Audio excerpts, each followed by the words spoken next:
Hello everyone. Someone tried to strawman me recently by claiming that my argument was that fighting imperialism doesn't make you anti-imperialist.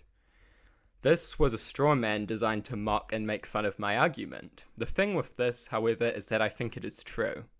I think this is important to cover because I think a lot of people actually make the mistake that appeared here.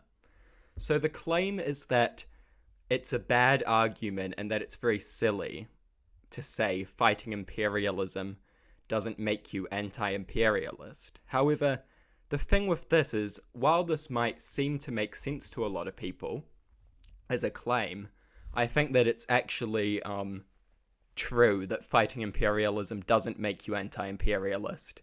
And I want to address this because I think this is a mistake that a lot of people probably make. They see whatever group or whatever nation fighting imperialism from somewhere else, and then they're convinced that that nation is anti-imperialist, when often this isn't necessarily true. So that's why I decided I wanted to cover this.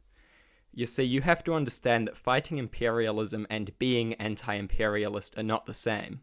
Fighting imperialism does not in any way indicate a principled anti-imperialist stance. You can fight imperialism and be pro-imperialism, or anti-imperialism. Let me explain.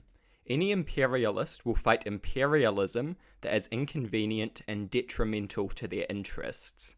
This is what they do. Imperialists do not like to be imperialized. They like to imperialize. This is pretty obvious, I'd say. Every imperialist superpower will fight imperialism that harms their interests.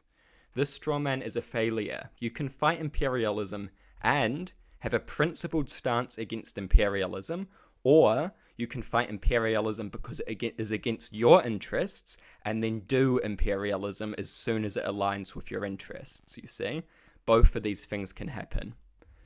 The straw man is a complete failure, and I think it's important to address because, as I say, I think people seriously hear stuff like this claim that fighting imperialism doesn't make you anti-imperialist, and then they think that's such a crazy thing to say. It so obviously does, but it doesn't, because it doesn't indicate a principled opposition to imperialism.